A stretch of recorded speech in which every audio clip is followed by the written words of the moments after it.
But today's winds were the worst The girder jolted again, and the high-pitched shriek of straining metal cut across the whistling wind and humming cables. Chilled, Taya jerked her head up, looking for the source of the noise. There. One of the wire ferry girders, suspended in midair several yards away from her, was starting to bend under the weight of an approaching car. Gears ground and began to spin as the heavy wire cables slipped, loosening as the girder started to buckle. Taya leaped to her feet, banging her head against a low strut. She winced, looking around. Didn't anyone else see the danger? Yes. Wire ferry workers were racing up the tower ladders from a nearby station, alerted by the sound of straining metal. But they were far away, too far away to do the people in the car any good. The people in the car! "Oh, lady," she groaned, unsnapping her safety hook and tucking the strap back into her harness.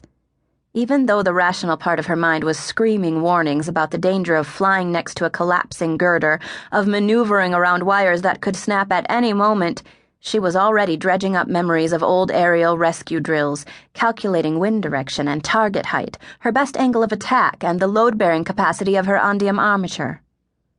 Heart pounding, Taya slid her arms back into her wing straps and crouched. It had to be done. Her armature tugged her upward, its buoyant Ondinium straining against the weight of her compact body. Shifting to put her head into the wind, Taya threw herself into the air, her boots smacking the girder for extra thrust. Metal girders shot past as she plunged through their deadly network. As soon as she was clear of the support structure, she threw her arms wide, snapping her metal wings to full extension. Broad Ondinium feathers closed as she swept her arms downward, propelling herself up toward the endangered ferry car. She kicked her tail set down and slid her ankles behind its bar. A gust of air tugged her, and she rode it aloft, then swept her wings again as the gust veered off, broken by an obstruction current from the girders around her. Metal shrieked again. Wires snapped and twanged. Time was running out. Taya strained forward, flying up and over the ferry car to get a clearer grasp of the situation. 2 passengers clutched the car's leather-covered seats, an adult and a child. The adult was wearing robes and a mask, and exalted. "Scrap!" Taya swore and wheeled around, searching for assistance. Engineers were scrambling over the breaking girder, but she could tell from their hand signals to each other that they weren't in any position to help.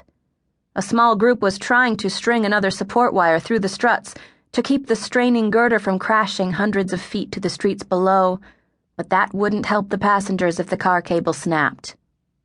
One person at a time, she counseled herself. The wind was suddenly icy on her face as sweat trickled down from her hairline. Just concentrate on rescuing one person at a time. She circled back to the ferry and began to brake, her tail set down and her wings cupped. She kicked her feet free. Momentum and uneven winds sent her crashing into the side of the car. Taya's knees buckled against her chest and she gasped, twisting one hand out of its wing straps to grab a service handle on the side of the car. An arm reached through the window and caught the harness straps along her shoulder. Taya looked up and saw a woman staring at her, her dark eyes wide, but her ring-covered hand gripping the leather harness like iron. Taya breathlessly nodded her thanks, then took a tighter grip on the door handles. The woman released her and Taya yanked the ferry door open, grabbing the sides of the door frame. Her Ondinium wings scraped against the sides of the ferry car and she flinched.